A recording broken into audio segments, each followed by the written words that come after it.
billionaire entered the court with divorce papers, until his wife appeared carrying their newborn baby.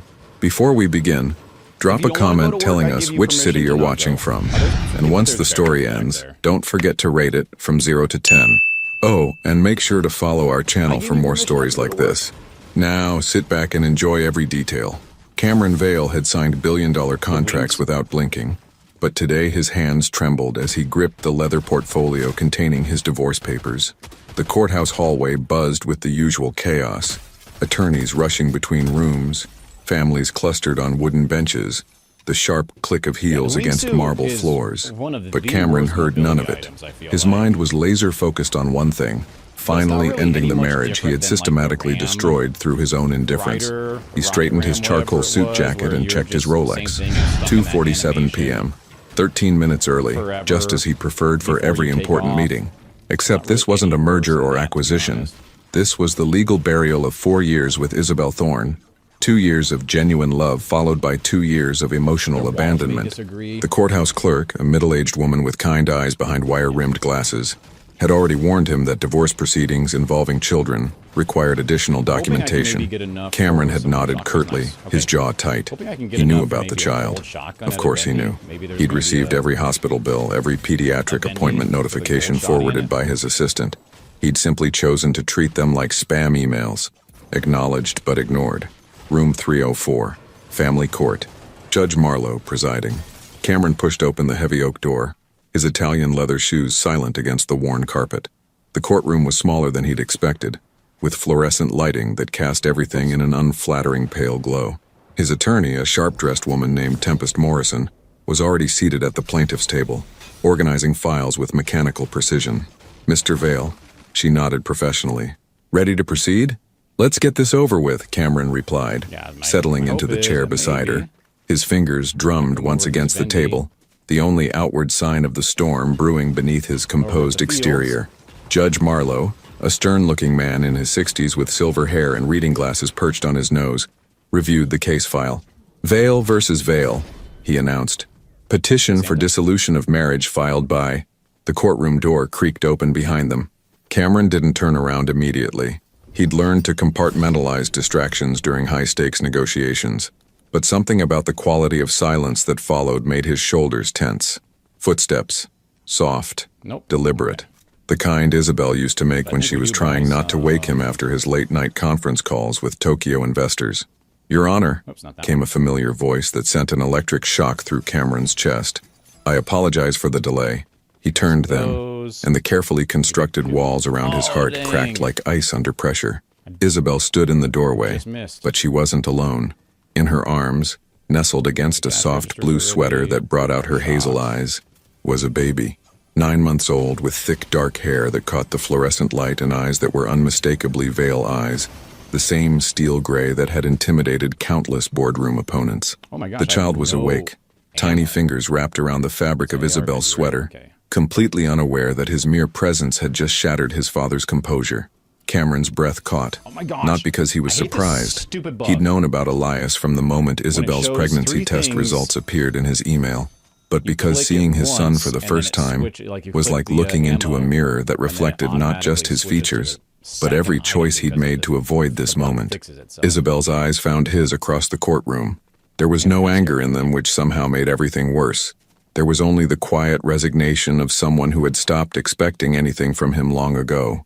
Judge Marlowe looked up from his files, his expression shifting from routine boredom to careful attention. "Mrs. Vale, I wasn't aware that a minor child would be present today." "Neither was I, Your Honor," Isabel replied calmly, shifting Elias to her other arm with the practiced ease of a woman who had learned to do everything alone. "But childcare fell through, and I couldn't miss this hearing. Again." The words hit Cameron like a physical blow. How many hearings had he postponed? How many times had she rearranged her life around his schedule, only to receive last-minute cancellations from his assistant? Cameron Vale had built an empire by never showing weakness, but as he sat in that fluorescent-lit courtroom, watching his estranged wife hold the son he'd never bothered to meet, he realized that all his power meant nothing, because the two most important people in his world were standing 10 feet away, and he had become a stranger to both of them. The silence in the courtroom stretched like a taut wire, ready to snap at the slightest movement. Judge Marlowe removed his reading glasses and studied the scene before him with the careful attention of someone who had witnessed countless family dramas unfold in this very room. But something about the tableau, the composed billionaire, the quietly dignified woman with a baby, and the invisible chasm of pain between them made him pause. Given the presence of a minor child and the complexity of this situation, Judge Marlowe said finally, "I'm going to call a 15-minute recess. Mrs. Vale, Mr. Vale, I suggest you use this time to discuss any matters that might affect today's proceedings." Cameron's attorney leaned toward him, whispering urgently about custody arrangements and financial obligations, but her words dissolved into white noise. All he could focus on was Isabel, who was already heading toward the door with practiced efficiency. He stood abruptly, his chair scraping against the floor with a sound that seemed to echo through the suddenly empty courtroom. "Isabel." She stopped but didn't turn around. Elias had begun to fuss, making soft, whimpering sounds that tugged at something primal in Cameron's chest, a recognition he hadn't expected. "We need to talk," he said, his voice rougher than intended. "Now you want to talk?" Isabel's response was quiet, almost conversational, which made it cut deeper than if she'd shouted.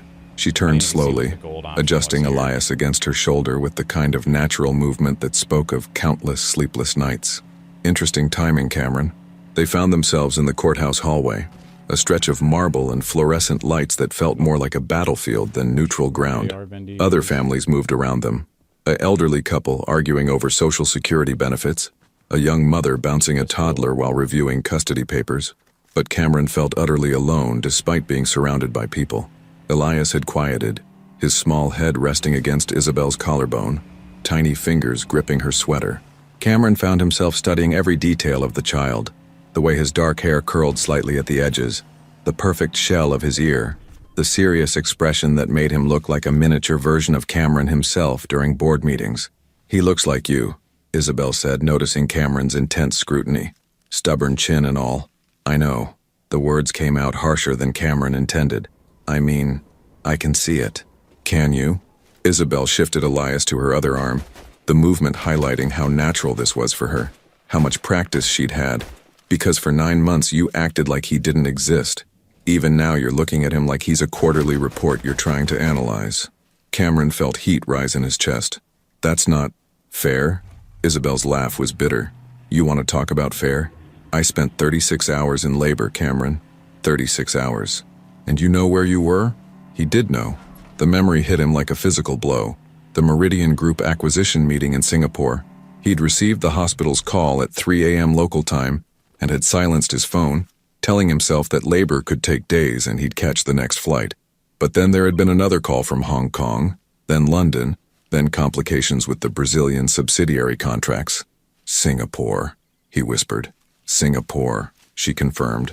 "Closing a deal that your team could have handled while your son was being born.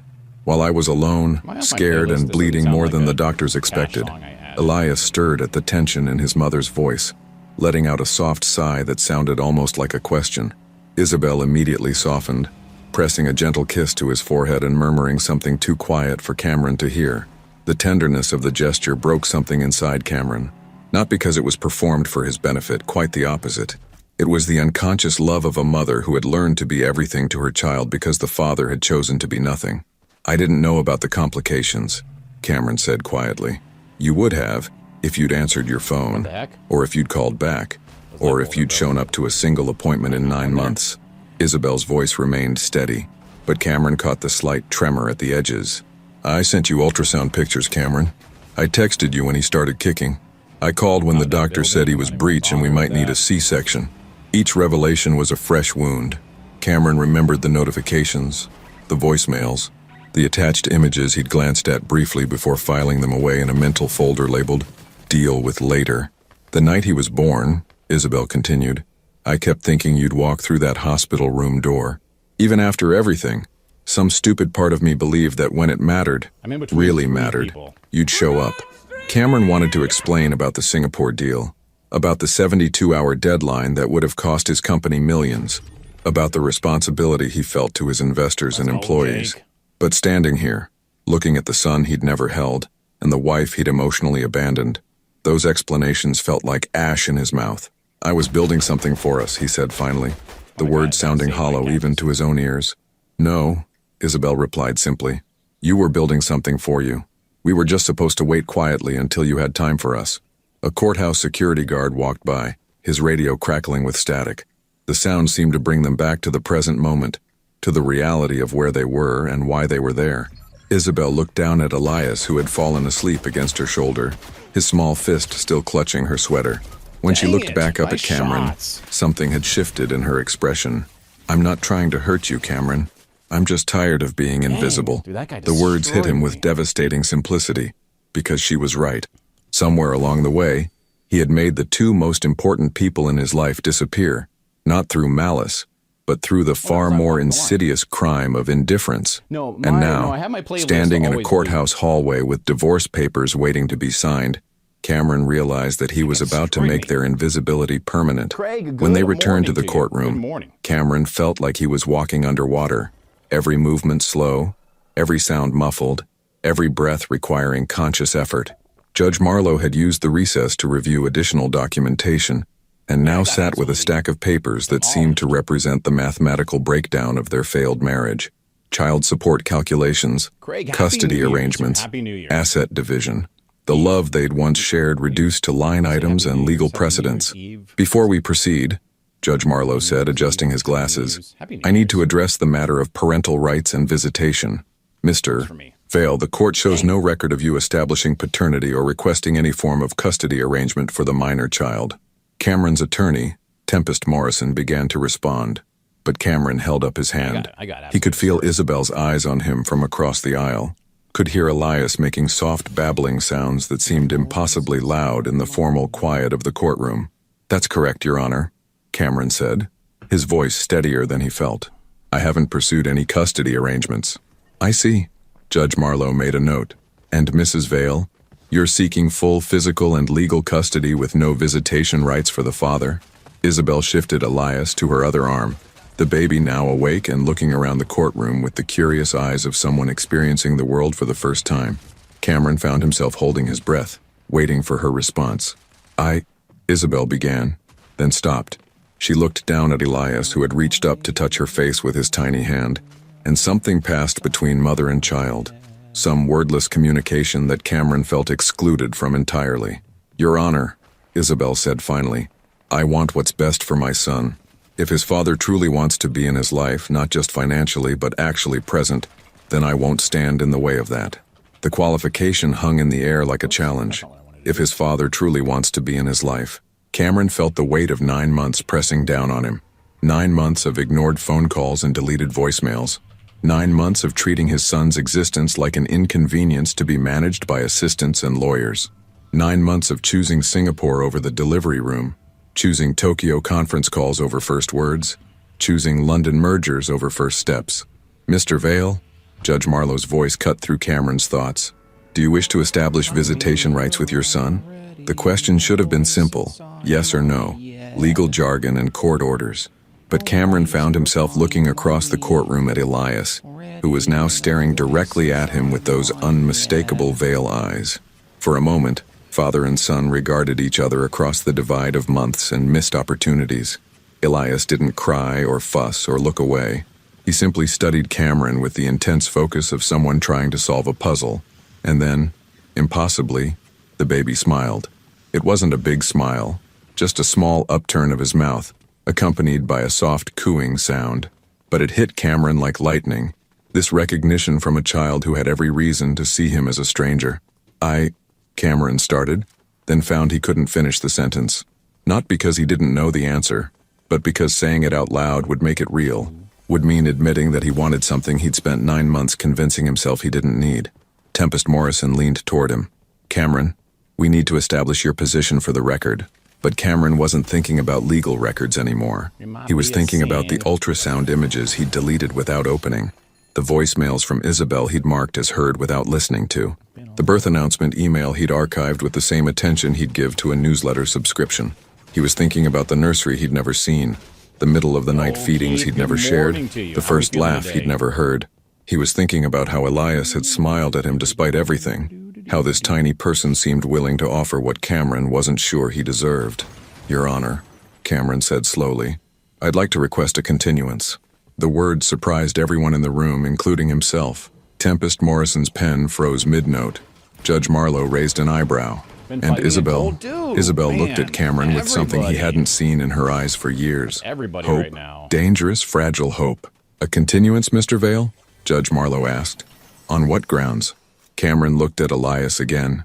This child who carried his name in his eyes and none of his emotional baggage. This son who had somehow managed to exist and grow and develop a personality. During the 9 months, Cameron had been too busy building his empire to notice his family was falling apart. On the grounds that I've been an idiot, Your Honor, Cameron said quietly.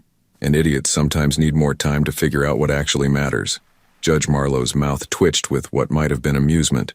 That's not typically recognized legal terminology, Mr. Vale. Then let me put it in terms the court will accept, Cameron replied, standing slowly. I request a 30-day continuance to explore the possibility of establishing a meaningful relationship with my son before making any permanent decisions about custody and visitation. The courtroom fell silent except for Elias, who had begun making happy babbling sounds as if he approved of this turn of events. Isabel was staring at Cameron with an expression he couldn't quite read. Not trust, he hadn't earned that. Not forgiveness, that would take much longer. But maybe, just maybe, the willingness to see if the man she'd once loved was still somewhere underneath the workaholic stranger he'd become. Mrs. Vale, Judge Marlowe said, how do you feel about this request? Isabel looked down at Elias, who was now reaching toward Cameron with chubby, grasping fingers, as if trying to bridge the distance between them. 30 days, she said finally. But this isn't a game, Cameron. If you're going to be in his life, you need to actually be in his life. Not when it's convenient, not when your schedule allows, not when you feel guilty enough to show up. Cameron nodded, understanding the weight of what she was offering. A chance, maybe the only chance he'd get. 30 days, he agreed. But as he said the words, Cameron realized that 30 days wouldn't be nearly enough time to make up for the 9 months he'd already lost. Cameron sat in his Tesla Model S in the courthouse parking lot for 23 minutes after Isabel drove away in her modest Honda Civic, watching her taillights disappear into downtown traffic like fading stars.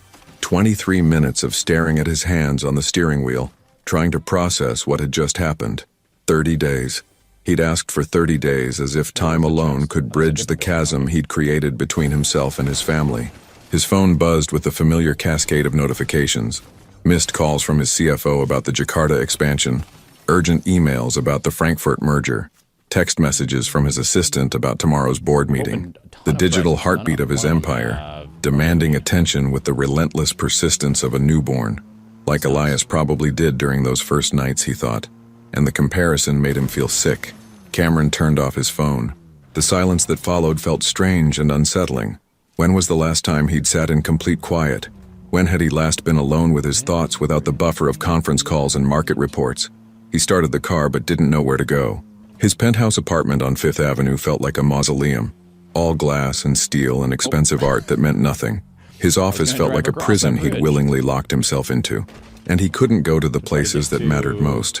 Isabel's apartment, wherever that was now, where his son was probably having dinner or getting ready for a bath or doing any of the 1,000 small things that made up a life Cameron had never bothered to learn about.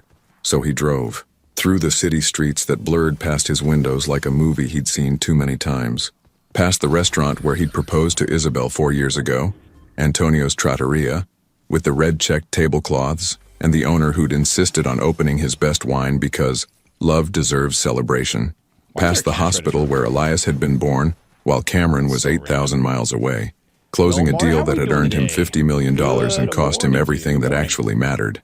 Without conscious direction, he found himself in Riverside Park, sitting on a bench overlooking the Hudson River as joggers and dog walkers moved past him like ghosts. A young father was teaching his daughter to ride a bicycle nearby, one hand on her back, running alongside as she pedaled with determined concentration. "I've got you, sweetheart," the man called out. "I won't let you fall." Cameron watched until they disappeared around the bend, the father's promise echoing in his mind. "I won't let you fall." When had he ever said anything like that to Isabel? When had he ever made a promise about protection instead of profit? His phone, despite being turned off, seemed to weigh heavily in his jacket pocket. He knew that by now, Tempest Morrison had probably called 12 times. His assistant would be fielding questions about his whereabouts. The Tokyo office would be wondering why he hadn't joined the morning strategy call. But for the first time in years, Cameron didn't care about any of it. He pulled out his phone and scrolled through his contacts until he found a number he hadn't called in months. His brother Jasper, the family disappointment who'd chosen teaching high school math over joining Vail Industries. Cameron? Jasper's voice held genuine surprise. Is everything okay? You never call unless someone's dead or you need me to sign something. I saw my son today, Cameron said without preamble. The silence on the other end stretched long enough that Cameron wondered if the call had dropped. Finally, Jasper spoke, his voice softer than before. How did that go? He smiled at me. The words came out rougher than Cameron intended. I've been absent for 9 months, and he smiled at me like I was someone worth knowing. Kids are good at that, Jasper said carefully. They don't hold grudges the way adults do. They just love whoever shows up. Shows up. The phrase hit Cameron like a physical blow. I didn't show up, Jasper, not once, not for anything that mattered. But you're showing up now, right? Cameron looked out at the river, where a tugboat was pushing a barge upstream against the current. It looked exhausting, all that effort just to move forward inch by inch. I asked for 30 days, Cameron said, to figure out if I can be a father. Can you? I don't know. The admission felt like stepping off a cliff. I don't know anything about babies. I don't know how to change a diaper or what formula to buy or why he might be crying. I don't even know what his laugh sounds like. Those are just details, Cameron. You can learn details. Can I? Cameron's voice cracked slightly. I've built $1 billion company from nothing. I've negotiated with world leaders and closed deals that other people said were impossible. But I can't figure out how to be present for a 9-month-old baby. Jasper was quiet for a moment, and Cameron could hear the sounds of his brother's life in the background. A television playing cartoons, a woman's voice calling something about dinner, the comfortable chaos of a home where people actually lived instead of just existing. You know what the difference is, Cameron? What? The $1 billion company wanted something from you. Your son just wants you. No conditions, no performance metrics, no quarterly returns. He just wants his dad to show up and be there. Cameron closed his eyes, feeling the weight of 30 years of measuring his worth by his productivity. What if I'm too broken to give him that? Then you figure out how to get unbroken, Jasper replied simply. Because that little boy didn't choose to be born to a workaholic father. But you can choose what kind of father you become from today forward. A police siren wailed in the distance, growing louder and then fading away. Someone's emergency, someone's crisis being handled by people who knew how to show up when it mattered. Jasper? Yeah? How do I start? For the first time in the conversation, Cameron heard his brother smile. One day at a time, brother. One day at a time. After hanging up, Cameron sat on the bench until the sun began to set over the Hudson River, painting the sky in shades of gold and pink that reminded him of the ultrasound pictures he'd deleted without looking at. Tomorrow, he thought. Tomorrow I start figuring out how to be someone's father. But as he walked back to his car, Cameron realized that the hardest part wouldn't be learning about babies or diapers or bedtime stories. The hardest part would be convincing Isabel that this time, finally after all his failures, he was serious about showing up. Cameron stood outside the Baby Depot on Madison Avenue at 6:47 a.m., waiting for the store to open like a man preparing for the most important business negotiation of his life.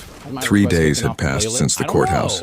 3 days of staring at his phone, typing and deleting text messages to Isabel, trying to find words that didn't sound like boardroom speak or empty promises. 3 days of researching child development like he was preparing for a merger, filling legal pads with notes about milestone charts and feeding schedules. But this morning, he'd decided to stop overthinking and start doing. The store manager, a cheerful woman named Beverly with graying curls and kind eyes, unlocked the door at exactly 7 o'clock. She looked surprised to see a man in a $3,000 suit standing outside her baby store at opening time. "Can I help you, sir? I need..." Cameron paused, realizing he'd never said these words out loud before. "I need everything for a 9-month-old baby. Everything." Beverly's eyebrows rose slightly. "Everything? I've never..." Cameron felt heat creep up his neck. "I haven't been involved in my son's life until now. I need to start from the beginning." Something in his tone must have conveyed the gravity of his situation, because Beverly's expression softened immediately. "Well then," she said, rolling up her sleeves with the efficiency of someone who'd helped countless confused parents. "Let's get you started." For the next 2 hours, Cameron received what amounted to a crash course in fatherhood. Beverly walked him through the basics. How to hold a baby safely. The difference between Now various I get it. formula Okay, we're types, back on the the mysterious playlist now. world of diaper sizes, It's and Jake baby requesting proofing songs. products. Now, Okay. these are the soft tip spoons for when he starts eating more solid I'm foods, understanding what's happening. Beverly explained, demonstrating with the patience of a seasoned teacher. 9 months is right around when they start getting more independent with feeding, but you'll still need to help. Cameron took notes on everything, his handwriting growing increasingly illegible as he tried to capture information that felt simultaneously overwhelming and essential. By the time they reached the toy section, he had filled 17 pages with details ranging from sleep schedule recommendations to the proper way to burp a baby. The key thing to remember, Beverly said as she showed him age-appropriate toys, is that babies this age are learning about cause and effect. They drop something, you pick it up. They bang 2 blocks together, they make noise. Everything is an experiment to them. An experiment, Cameron repeated, watching her demonstrate how a simple wooden puzzle could help develop motor skills. I understand experiments, Beverly smiled. I thought you might. Now, do you know anything about his current routine? What time he wakes up, when he naps, what foods he likes? The question hit Cameron like cold water. He didn't know any of those things. He didn't know if Elias was an early riser or if he needed a nightlight to sleep. He didn't know what made him laugh or what frightened him. He didn't know if his son had inherited Cameron's stubborn streak or Isabel's gentle nature. I don't know, he admitted quietly. I don't know anything about him. Beverly studied him for a moment, her expression thoughtful. You know what? That's actually not as unusual as you might think. I've had plenty of dads come in here feeling lost. The difference is most of them start learning from day one. You're just starting later than most. 9 months later. Better 9 months late than never, she replied pragmatically. Now, here's what I suggest. Start small. Don't try to make up for lost time all at once. Pick 1 or 2 things to focus on, maybe just spending time together and learning his routine, before you worry about the rest. Cameron nodded, grateful for her practical approach. He was used to comprehensive strategies and detailed implementation plans, but maybe parenthood required a different kind of learning curve. By the time he left the store, his Tesla was loaded with what looked like enough supplies for a small daycare center.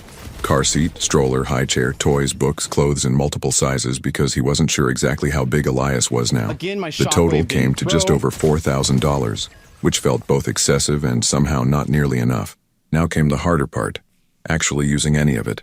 Cameron sat in his car in the parking lot staring at Isabel's contact information on his phone.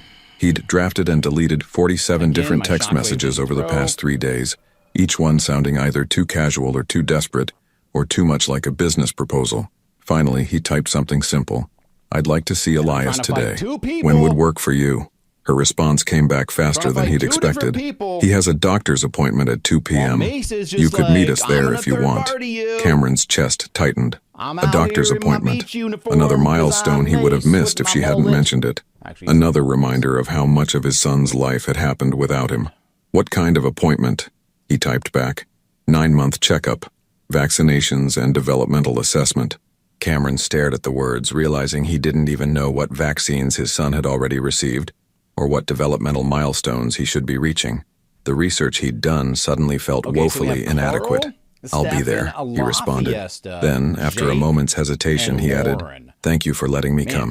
The 3 dots appeared and disappeared several times before her final message came through. He's your son too, Cameron. Despite everything. Despite everything. The words carried the weight of 9 months of absence, but also the faintest suggestion of possibility. Maybe forgiveness wasn't completely out of reach. Maybe redemption was still possible. But first, Cameron realized as he started his car and began navigating toward Dr. Morrison's pediatric office, he had to prove that he was ready to be the father Elias deserved, not just when it was convenient or guilt-driven, but every day, through the mundane moments and sleepless nights and countless small decisions that actually shaped a child's life. The appointment was in 4 hours. 4 hours to prepare for seeing his son again, for sitting beside Isabel in a doctor's waiting room like the family they'd never quite managed to become. 4 hours to figure out how to be present for something that mattered more than any deal he'd ever closed. The pediatric waiting room smelled like disinfectant and Cheerios, with walls painted in soft pastels that were supposed to be calming, but somehow made Cameron feel more anxious. He arrived 15 minutes early, clutching a leather notebook filled with questions he'd researched online. What percentile should Elias be in for height and weight? Are his motor skills developing normally? How many words should he be saying? The questions of a father trying to compress 9 months of missed observations into a single appointment. When Isabel walked through the door with Elias in her arms, Cameron felt the same electrical jolt he'd experienced in the courtroom. But this time he was prepared to actually look, really look, at his son.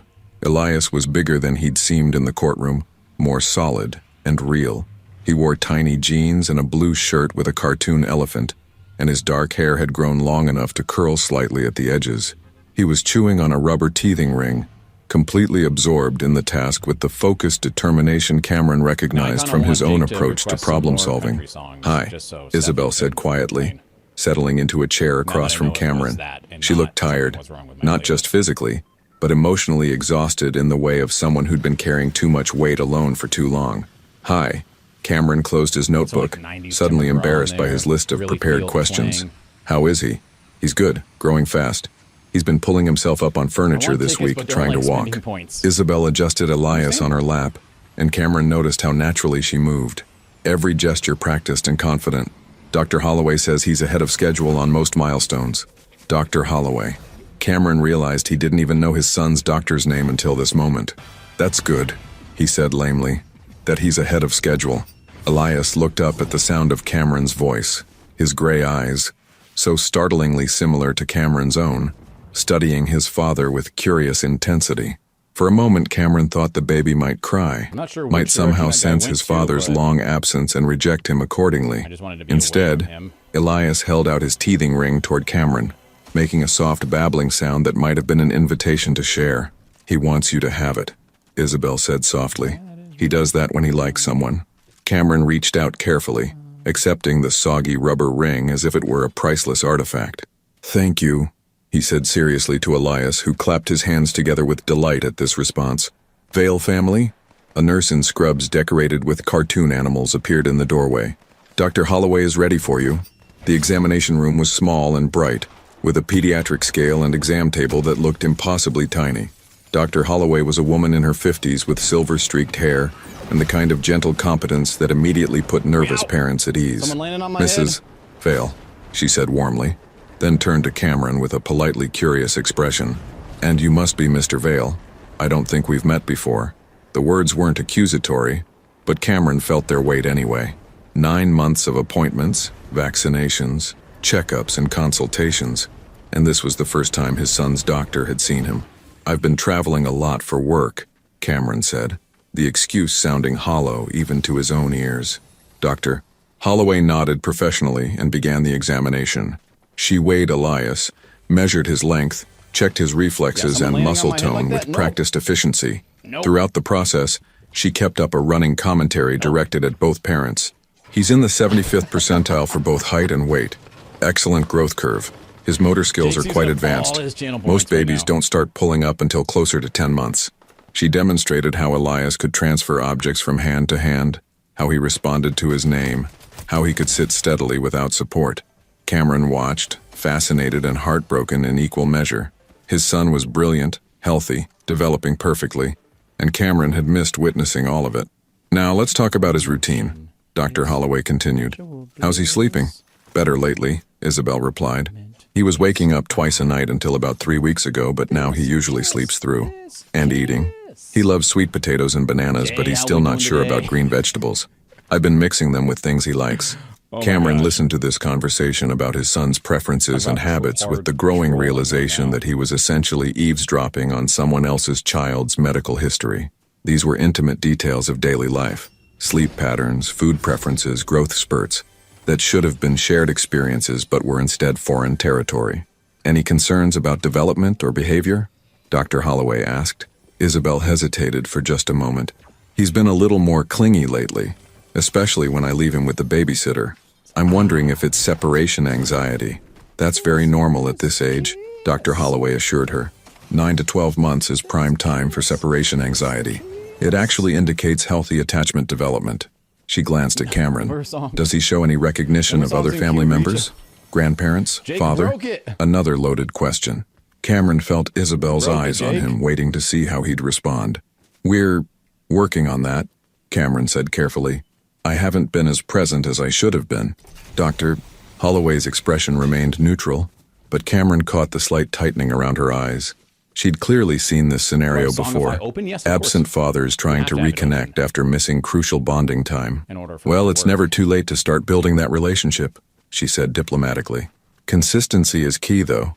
Babies this age need predictable interactions to develop trust and attachment. Consistency. The word hit Cameron like a diagnosis.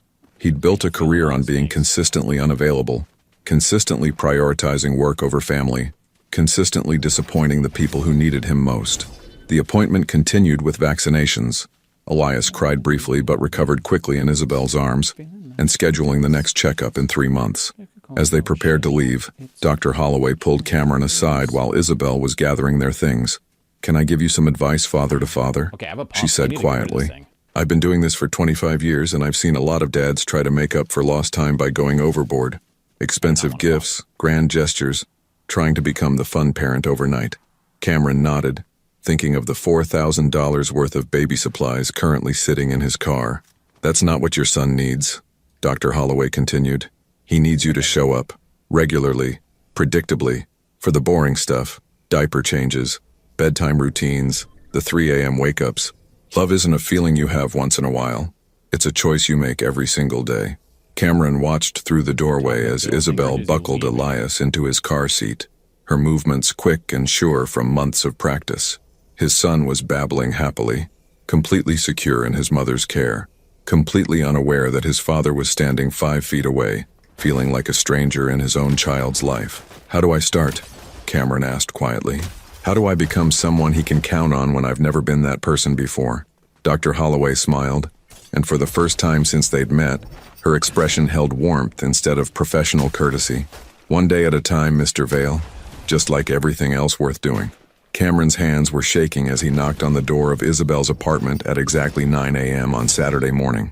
He'd spent the previous evening assembling a crib in his penthouse guest room, following YouTube tutorials with the focused intensity he usually reserved for merger negotiations. The instruction manual was still spread across his dining room table, annotated with his notes like a legal brief.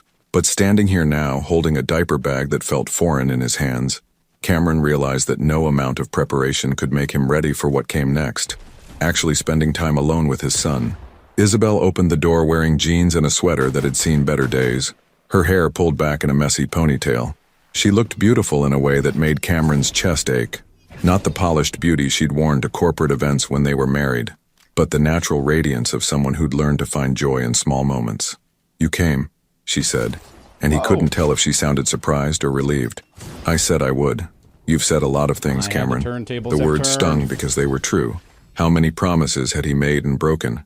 How many "I'll be home early tonight" texts had turned into "sorry, running late" calls that became "don't wait up for me" silences?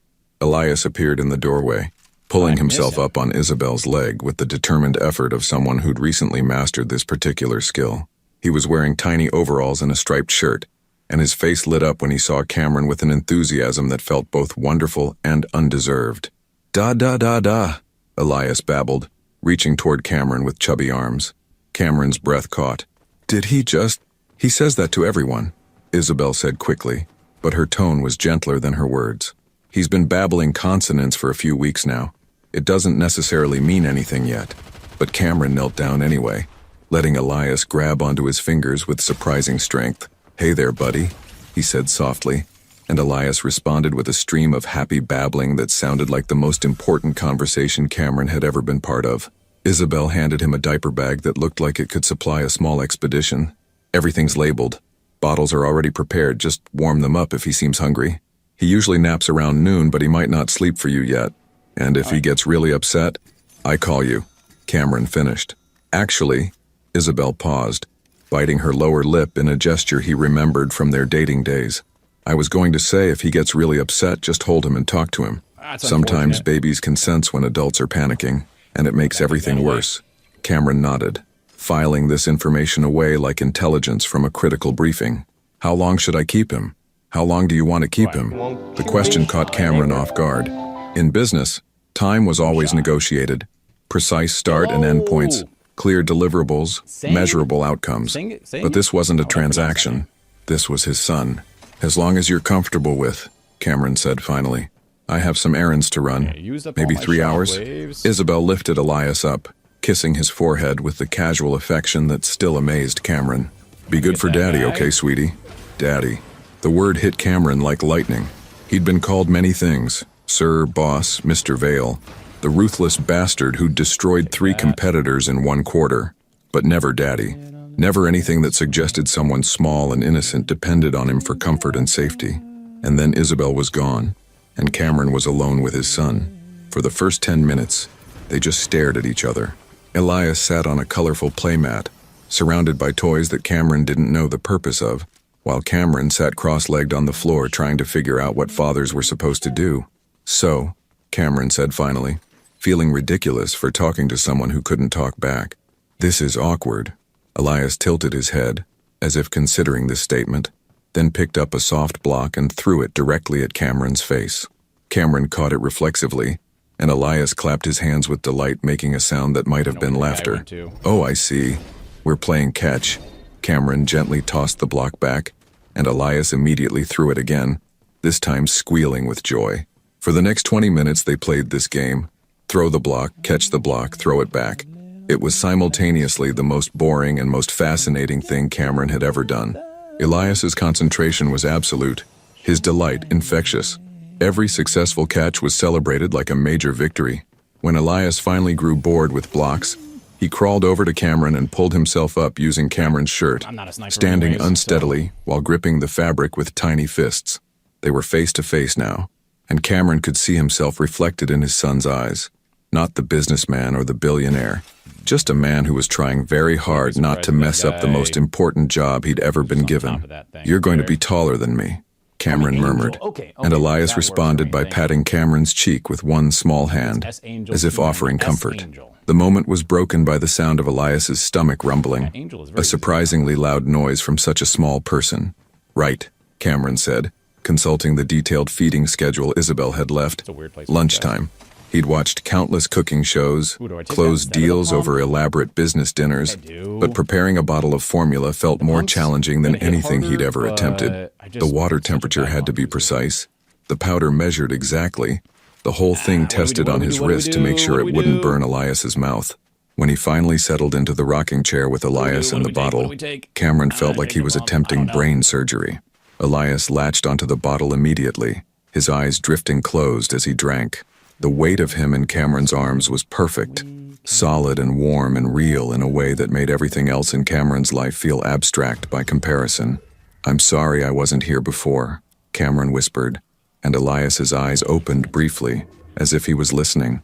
I'm sorry I missed so much. I'm sorry your mom had to do everything alone.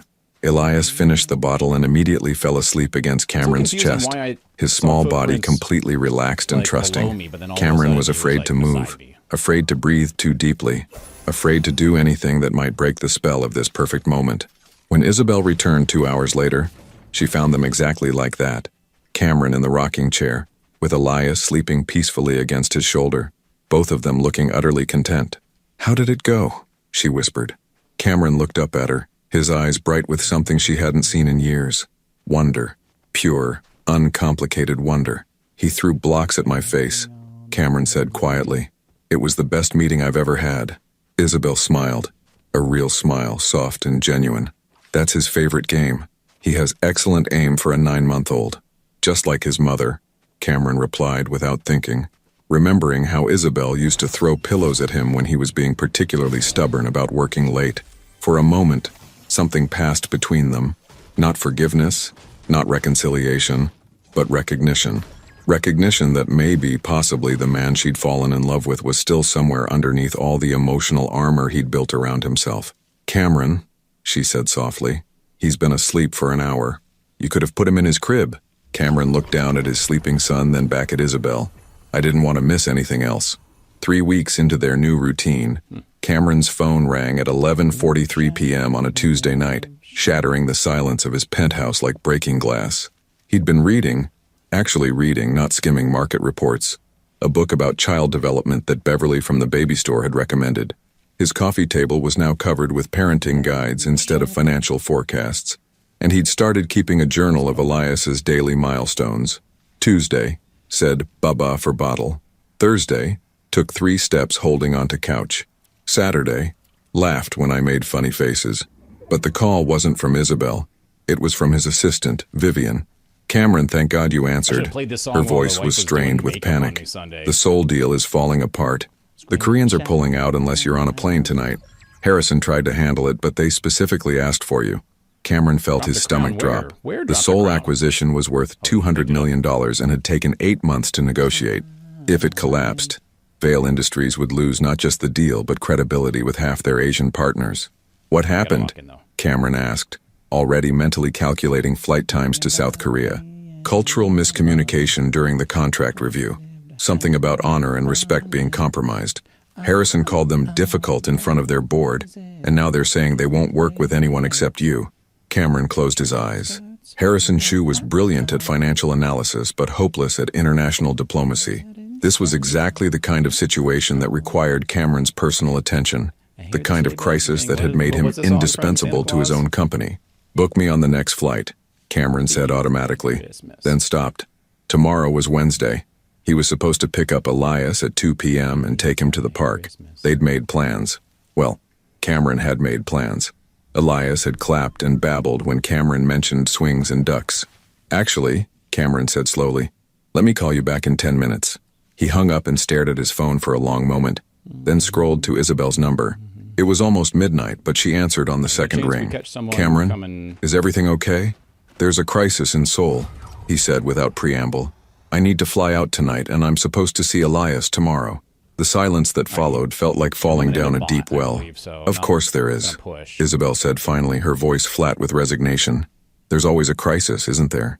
This is different. It's a $200 million deal that could collapse if I don't... It's not different, Cameron. Isabel's voice was quiet, but firm. It's never different. There's always going to be some deal, some crisis, some emergency that's more important than showing up for your son. Cameron felt something crack inside his chest. That's not fair. This is genuinely an emergency. Harrison screwed up, so you have to fix it. The Seoul deal is falling apart, so you have to save it. The Tokyo merger needs your personal touch. The Frankfurt acquisition can't happen without you. Isabel's voice grew stronger with each word. Do you hear yourself, Cameron? You're the only person who can solve every problem at your company? That's not being indispensable. That's being a control freak who's afraid to trust anyone else to do their job.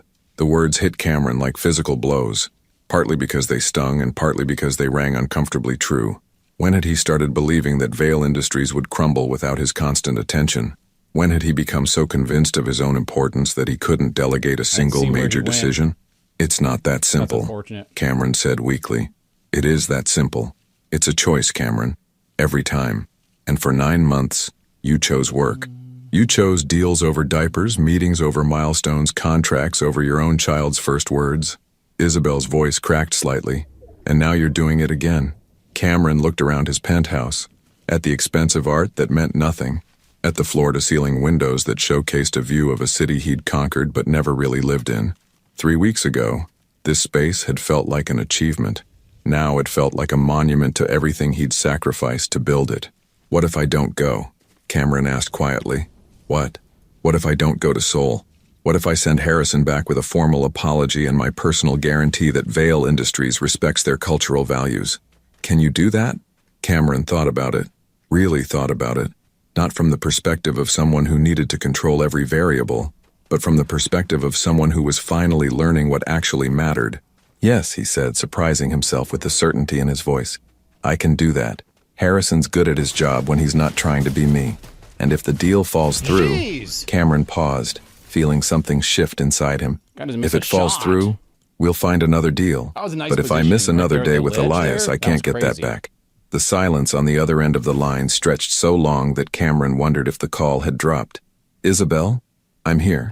Her voice was softer now, cautious. I'm trying to process what you just said. I'm trying to process it too, Cameron admitted. 3 months ago, I would have been on that plane without a second thought. Hell, 3 weeks ago, I probably would have been on that plane. What changed? Cameron looked at the parenting book scattered across his coffee table.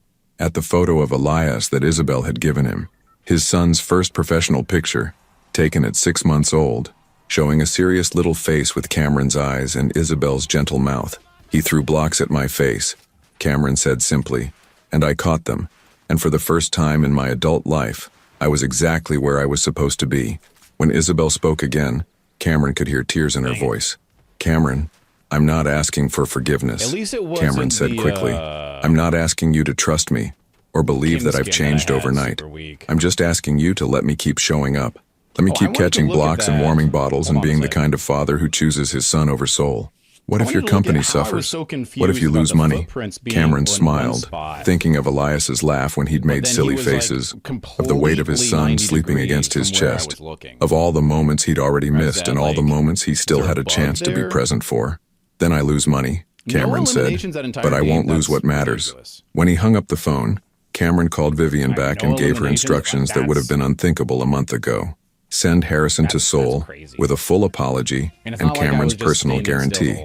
Authorize whatever cultural sensitivity training the Korean partners requested.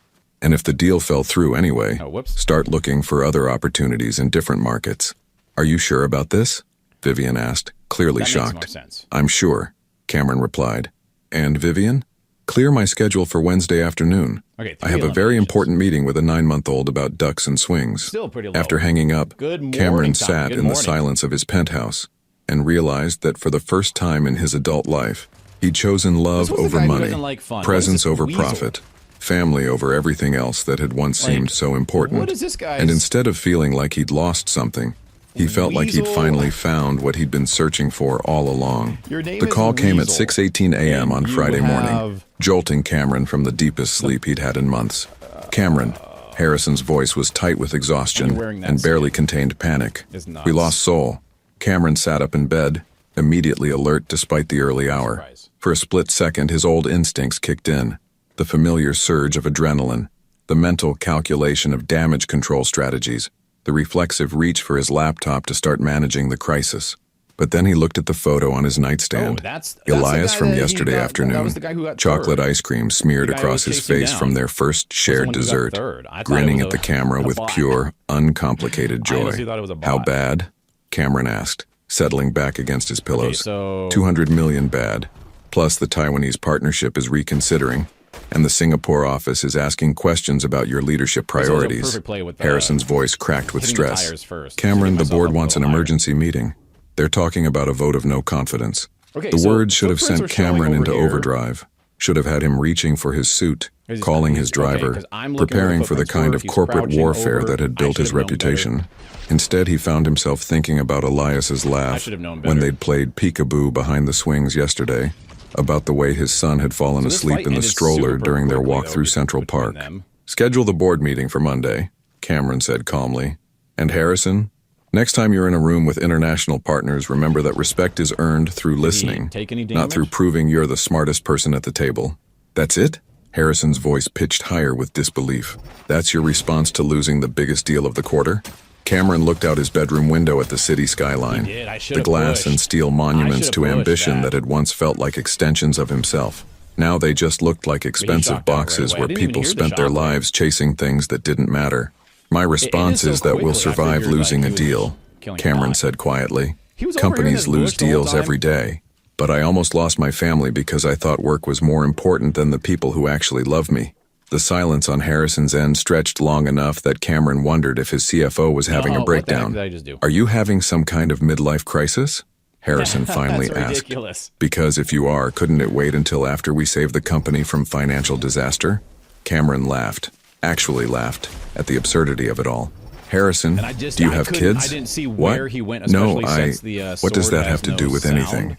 Do you want kids someday? I guess eventually, but Cameron, what? Then let me give you some free advice, Cameron interrupted. Don't wait until eventually. Don't wait until the next deal closes, or the next quarter ends, or the next promotion comes through. Because eventually turns into never, and never is a regret that no amount of money can fix. When he hung up, Cameron's phone immediately started buzzing with calls from board members, investors, and financial journalists who'd somehow already gotten wind of the Seoul disaster. He turned the phone off and tossed it into his dresser drawer.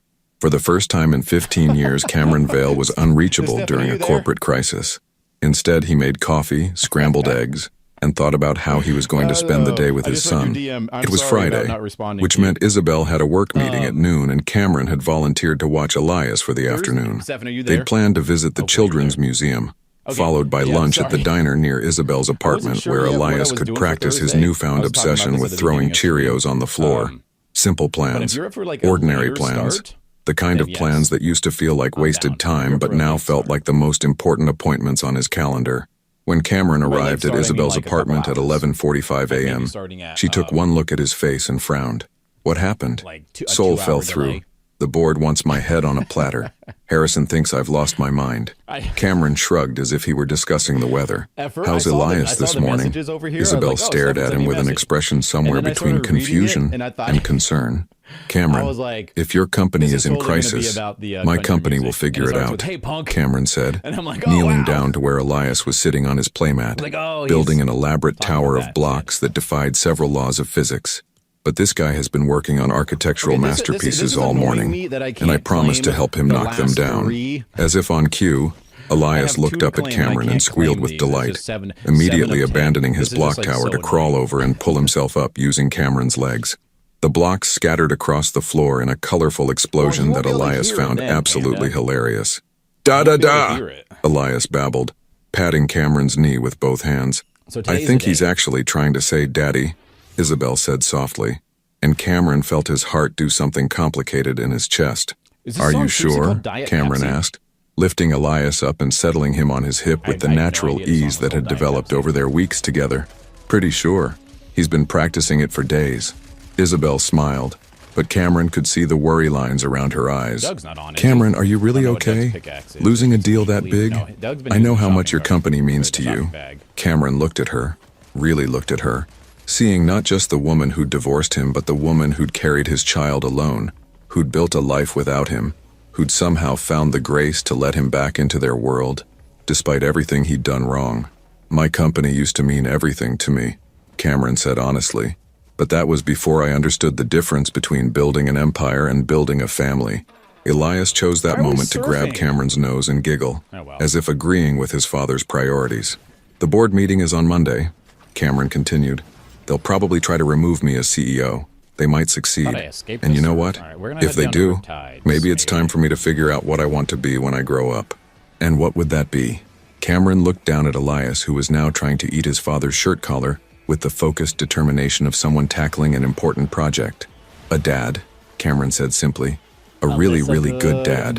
Isabel's eyes filled with tears, and for a moment Cameron thought he'd said something wrong, but then she smiled, the kind of smile he remembered from their early days together, before work and ambition and emotional distance had built walls between them. You already are, she said softly.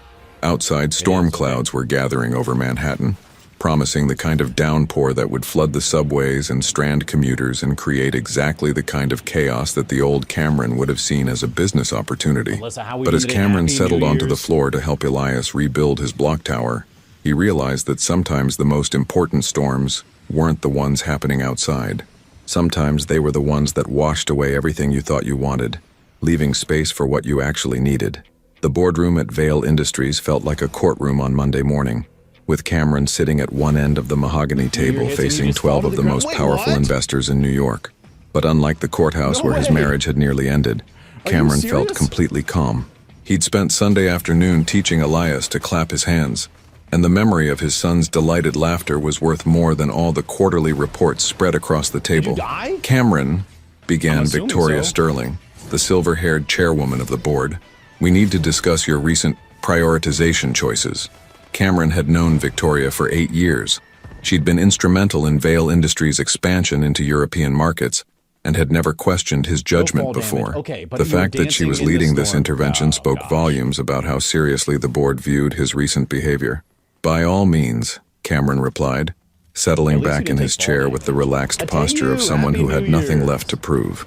You missed the soul crisis, stated Harrison from across the table, his face pale with the strain of the past few days. $200 million evaporated while you were What did you tell So you Vivian? take, Having a meeting about ducks and being in swings? the air Several board members exchanged when the glances. thing hits, okay? In the corporate world they inhabited, shot choosing number here, playground what shot equipment over profit margins wasn't just unusual. Okay, blue, It was one right. incomprehensible. That's correct, Cameron I wish I confirmed would've without a been hint able of to follow that defensiveness. guy. Cameron, Victoria's voice carried the That is careful one thing I tone think of is someone lacking, addressing is a the ability person to having a track breakdown. people when they We're shock. concerned that you're not thinking clearly. The stress of your Tough right divorce, the now. pressure of single fatherhood. Perhaps you need some time away to recover your perspective. My perspective has never been clearer, Cameron replied. For 15 years, I built this company by sacrificing everything else in my life.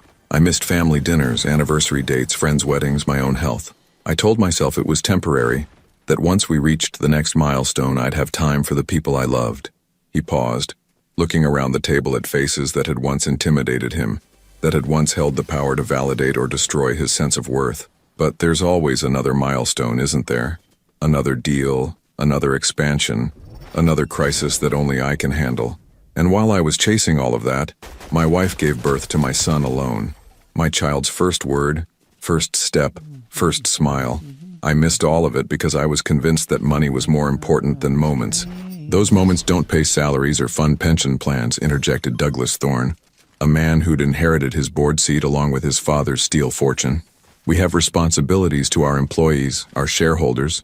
You're absolutely right, Cameron agreed, surprising everyone. We do have responsibilities. But I've finally learned the difference between being responsible and being irreplaceable.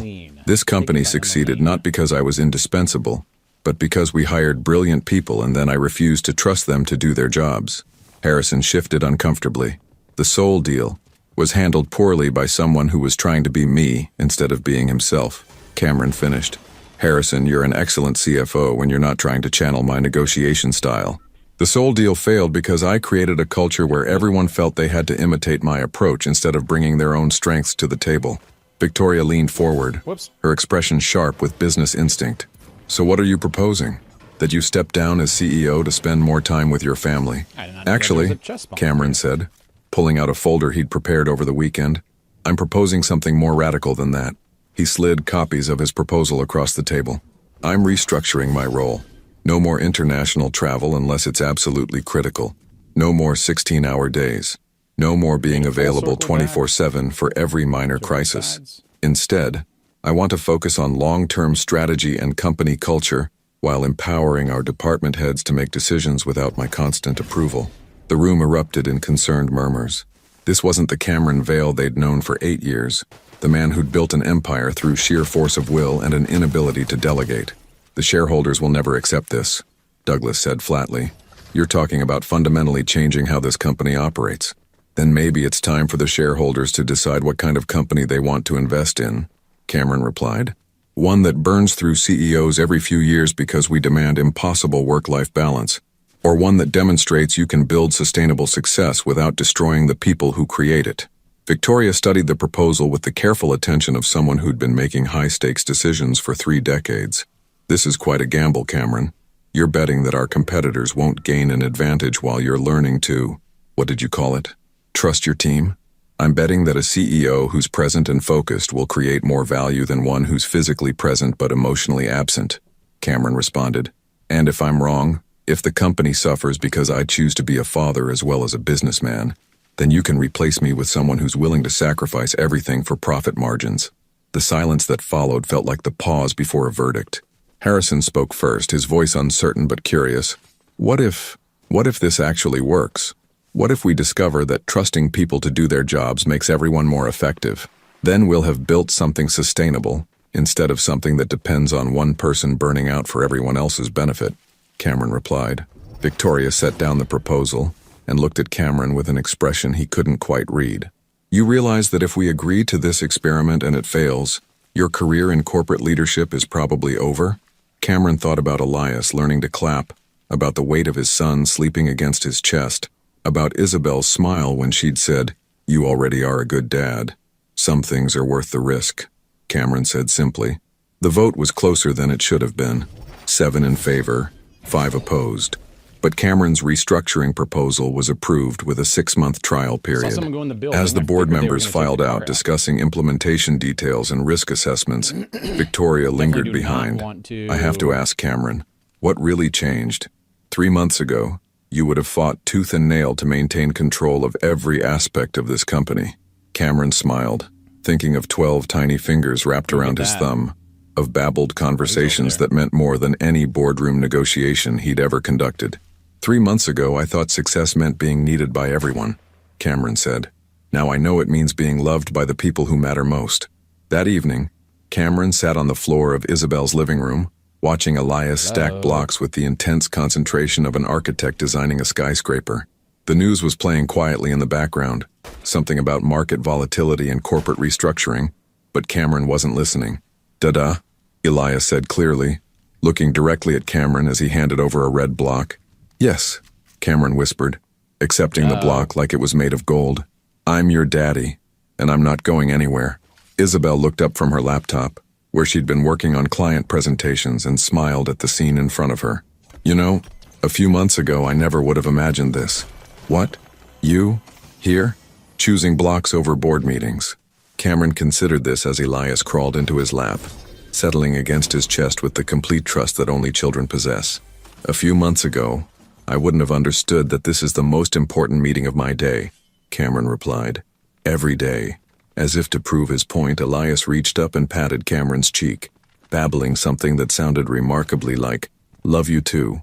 And in that moment, surrounded by scattered toys and baby books instead of financial reports and acquisition plans, Cameron realized that he hadn't lost anything at all. He'd finally found everything that mattered. 2 years later, the swing set in Central Park squeaked with the familiar rhythm of a lazy Sunday afternoon in early spring. Cameron pushed Elias gently, watching his now 2.5-year-old son pump his little legs with determination, trying to swing higher all by himself. "Higher, Daddy," Elias called out, his vocabulary having exploded over the past year into full sentences that never failed to amaze Cameron. "I want to touch the clouds." "Hold on tight, buddy," Cameron laughed, giving the swing another push. "We'll get you there." From the bench nearby, Isabel looked up from the book she was reading. Not a parenting manual this time, but an actual novel, something she'd barely had time for during Elias's first year. She was wearing a sundress that brought out the gold highlights in her hair, and when she smiled at Cameron, he still felt that familiar flutter in his chest. "Remember when you thought you'd be bored by this?" she called out, gesturing at the playground around them. Cameron did remember. 2 years ago, the idea of spending entire afternoons in parks, pushing swings and building sandcastles, had seemed like torture. Now these Sunday afternoons were the highlight of his week. "I was an idiot," Cameron replied, catching Elias as he jumped from the swing with the fearless confidence of a toddler who trusted his father completely. "But I'm a reformed idiot." The restructuring at Vail Industries had worked better than anyone expected. By empowering his department heads and stepping back from day-to-day crisis management, Cameron had discovered that the company actually ran more smoothly without his constant interference. Stock prices had reached all-time highs. Employee satisfaction had soared, and Cameron had been featured on the cover of Fortune magazine with the headline, "The CEO Who Chose Family First." But the real success wasn't measured in quarterly reports. "Daddy, watch this," Elias announced, climbing onto a small slide with the serious expression he wore whenever attempting something he considered extremely important. Cameron watched with complete attention as his son slid down the 3-foot slide as if conquering Mount Everest. When Elias reached the bottom, Cameron cheered as if his son had just won an Olympic medal. "Did you see, Mama?" Elias ran to Isabel, who scooped him up for a congratulatory hug. "I saw everything," Isabel assured him. "You were very brave." "Mama." The word still sent a warm glow through Cameron's chest. 6 months ago, Isabel had quietly moved back into the house they'd once shared, not as his wife but as his partner in raising their son and, tentatively, in rebuilding whatever it was they'd once had together. They weren't married again, not yet, but they were family in all the ways that mattered. "Ice cream truck," Elias announced with the gravity of someone reporting breaking news, pointing at the familiar white vehicle that had just rounded the corner. "What do you think, Mama?" Cameron asked, pulling out his wallet. "Should we spoil his dinner?" "It's Sunday," Isabel replied with mock seriousness. "Sunday is for spoiling dinners." As Cameron walked with Elias toward the ice cream truck, his son's small hand warm in his own, his phone buzzed with what was probably an urgent email from Harrison or a text from his assistant about Monday's meetings. Cameron glanced at it briefly, then turned the phone off without reading the message. Some things, he'd learned, could wait until Monday. "Daddy," Elias said as they stood in line behind a group of teenagers who were debating the merits of various ice cream flavors with the intensity of a United Nations summit. Do you have to go to work tomorrow? I do have to go to work, Cameron replied honestly, but I'll be home for dinner, and bath time, and story time. Will you read the dragon book? I'll read whichever book you want, Cameron promised, and meant it. The ice cream vendor, a cheerful man named Roberto who'd been working this corner of Central Park for 15 years, smiled when he saw them approach. The usual for the young man? Roberto asked, already reaching for the chocolate cone with rainbow sprinkles that had become Elias's standard order. Please, Cameron replied, then added, and one vanilla for me. As they walked back to where Isabel was still reading on the bench, Elias chattering about the dogs they passed and the flowers that were just beginning to bloom in the nearby garden beds, Cameron felt a profound sense of contentment that had nothing to do with stock prices or acquisition deals. Mama, I got you some, Elias announced, offering Isabel a lick of his ice cream cone with the generous spirit of someone who'd been taught to share. Thank you, baby, Isabel replied, accepting the slightly melted offering with the same grace she might have received a bouquet of roses. They sat together on the bench, Elias between his parents, sticky fingers and chocolate smiles, and the easy conversation of people who'd learned to be present for each other's lives. I got a call from Jasper yesterday, Cameron mentioned as Elias became absorbed in the complex task of eating ice cream without dropping it. He wants to know if we're coming to Lucy's birthday party next weekend. Of course we are, Isabel replied. Elias has been talking about his cousin's party for weeks. Cameron smiled, thinking of his brother's family gatherings that he'd missed for years due to work obligations. Now they were regular attendees at birthday parties and barbecues, part of the extended family network he'd almost lost through neglect. Cameron, Isabel said quietly, can I ask you something? Always. Do you ever miss it? The adrenaline rush of closing big deals, the power of making decisions that move markets? Cameron considered the question seriously. 2 years ago, his identity had been so wrapped up in being indispensable that he couldn't imagine finding fulfillment in anything else. Sometimes, he admitted, but then Elias calls me daddy, or you smile at me the way you used to when we were dating, or I realize I've been present for every major moment of my son's life for the past 2 years, and I remember that the most important deals aren't the ones that make money. What are they? Cameron looked at his son, who had finished his ice cream and was now trying to feed imaginary ice cream to a nearby pigeon, chattering to the bird in the serious tone he used for important conversations. They're the ones that make memories, Cameron said simply. As the afternoon light began to soften toward evening, they packed up their things and began the familiar walk home. Elias rode on Cameron's shoulders, pointing out every interesting sight: fire trucks, construction cranes, a man walking 3 dogs at once, with the enthusiasm of someone discovering the world for the first time. Daddy, Elias said as they waited for a traffic light to change, I love you to the moon and back and around the sun. I love you to the moon and back and around the sun and to all the stars, Cameron replied, their usual escalating game of affection.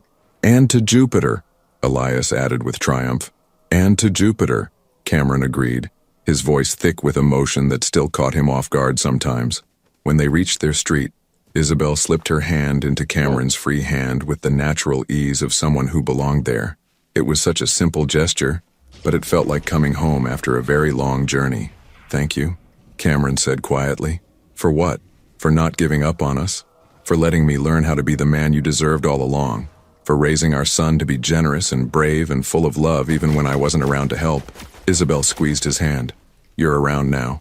That's what matters. That evening, after Elias was bathed and fed and tucked into bed with his favorite stuffed dinosaur, Cameron and Isabel sat on their front porch with glasses of wine and the comfortable silence of people who no longer felt the need to fill every moment with words. The city hummed around them, traffic and sirens and the distant sound of music from someone's open window, but their small corner felt peaceful, separate from the urgency that had once defined Cameron's entire existence. What are you thinking about? Isabel asked, noticing the contemplative expression on Cameron's face. Time, Cameron replied.